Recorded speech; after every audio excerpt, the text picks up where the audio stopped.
Activity है वो हमारी पुष्प फूल फ्लावर जिसको हम बोलते हैं, तो उनके विभिन्न भागों के बारे में नाम और उनके काम हम देखेंगे। क्या क्या काम आते हैं, वो क्या मकसद होता है, फूल क्यों पैदा होते हैं किसी भी पौधे में, ठीक है, वो हम समझेंगे आज।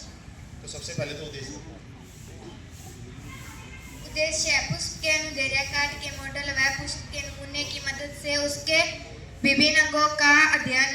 आवश्यक सामग्री पुष्प का मॉडल, पुष्प का नमूना। क्रियाविधि पुष्प के तने या टहनी के किनारे पर या एक तरफ विद्यमान रहता है जो लैंगिक प्रजनन करके बीज व फल बनाता है। इसके विभिन्न भाग इस प्रकार है। बताओ भाई, आप जो दिखा रहे हैं इनको ध्यान से। थैलेमस, बाह्य दल, दल पंखुड़ी, पुंकेसर, परागकोश, तंतु, सतरी केसर, वर्तिकागर, वर्तिका, अंडाशय। फूल दो। तो भाई ये इन्होंने बात की है कि अनुदैर्घ्य काट है ना, जो आपके मॉडल दिखाई दे रहे हैं ना, ये जब हम फूल को, जैसे फूल ऐसा दिखाई देता है, गोल सा रहता है लगभग, जब हम उसको ऐसे काटते हैं बीचों बीच, दो तरीके होते हैं काटने के। एक तो उसकी लंबाई के हिसाब से काटना और एक उसकी चौड़ाई के हिसाब से काटना। तो यहाँ पे हमने क्या किया, फूल को बिल्कुल लंबाई के हिसाब से काटा हुआ है, जिसको अनुदैर्घ्य काट बोलते हैं। और अनुदैर्घ्य काट में ही हम क्या करते हैं, फूल के विभिन्न भाग हमको अच्छे से देख पाते हैं, ठीक है। जैसे ये फूल आप देख सकते हो, और इसमें जिस भी ये टहनी के ऊपर लगा होता है, या फिर जिस टहनी के ऊपर हमारा फूल होता है ना, जैसे मैं इसको अलग कर रहा हूँ, और ये जो डंडी है इसको स्टाक बोला जाता है, स्टाक या पेडिसेल भी हम बोलते हैं इंग्लिश में। और इसके ऊपर ही फूल के सारे भाग उपस्थित होते हैं। और सबसे पहला, जैसे बाहर से हम बात करते हैं फूल के, हरे रंग का एक भाग होता है। जब आप फूल देखते हो ना ध्यान से, तो हरे रंग का एक भाग होता है जिसको हम बोलते हैं बाह्य दल।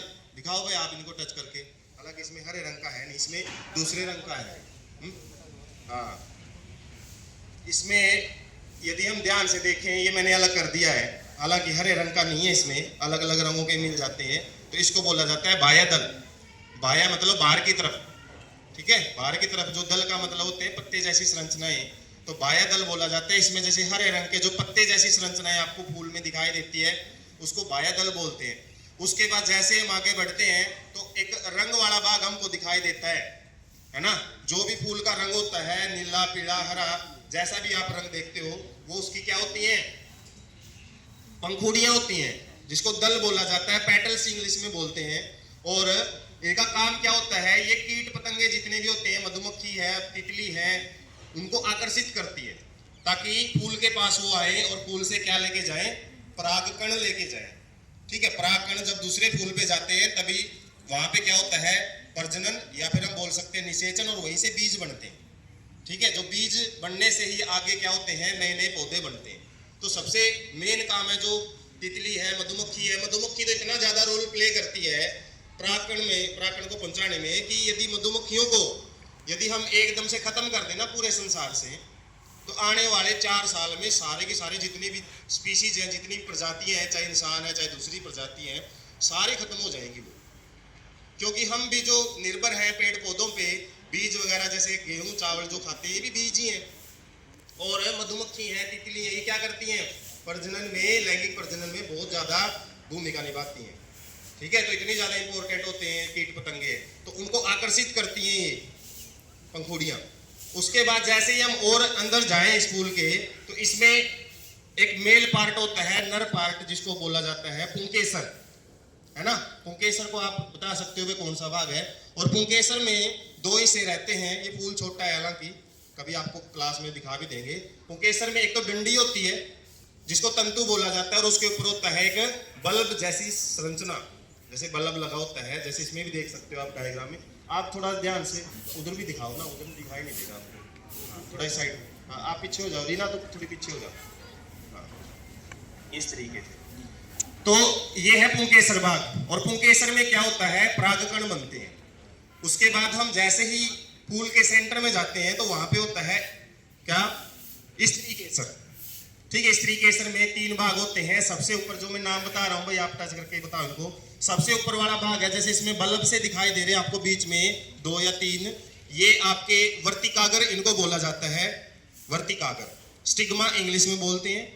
और उसके बाद एक ट्यूब जैसी संरचना होती है, उसको बोलते हैं स्टाइल या फिर वर्तिका हिंदी में। और लास्ट में जो नीचे एक बेसमेंट होता है, फुला हुआ भाग, जिसको क्या बोलते हैं, अंडाशय या ओवरी बोला जाता है। इस ओवरी में क्या होता है, मादा का भाग रहता है और पुंकेसर जो होता है उसमें नर से परागकण आते हैं। और जब ये मिलते हैं तभी क्या है, पौधे के अंदर बीज बनते हैं और वो बीज से ही आगे नई संतति है वो बनती है। और परागकणों का हमारे ये जो पुरुष वाला भाग है पुंकेसर, यहाँ से और जो वर्तिकागर पर जाना उसको हम परागण बोलते हैं। परागण, स्वपरागण और परपरागण भी आगे रहते हैं।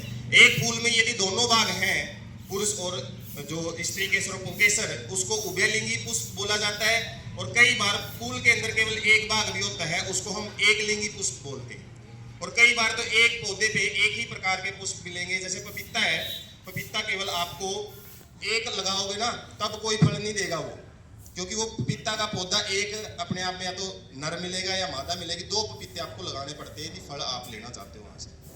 ठीक है, तो इन चीजों का ध्यान रखना है। अपनी डेली लाइफ में भी काफी चीजें काम आती हैं। ऐसे नहीं कि फूल तोड़ा और ऐसे उसको कुचल के फेंक दिया हमने। तो ये बायोलॉजिकली और साइंटिफिकली भी इनके अलग अलग मतलब रहते हैं हर एक पार्ट के।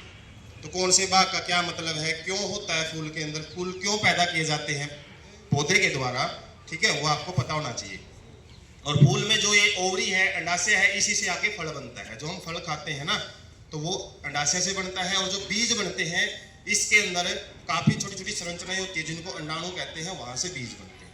ठीक है, बीज से ही नए पौधे हैं, नई संतति है वो तैयार होती है। तो फूल के विभिन्न भागों के बारे में आज हमने समझा है। निष्कर्ष, आज हमने पुष्प के विभिन्न अंगों का अध्ययन व लैंगिक जनन में उनका योगदान समझा। धन्यवाद।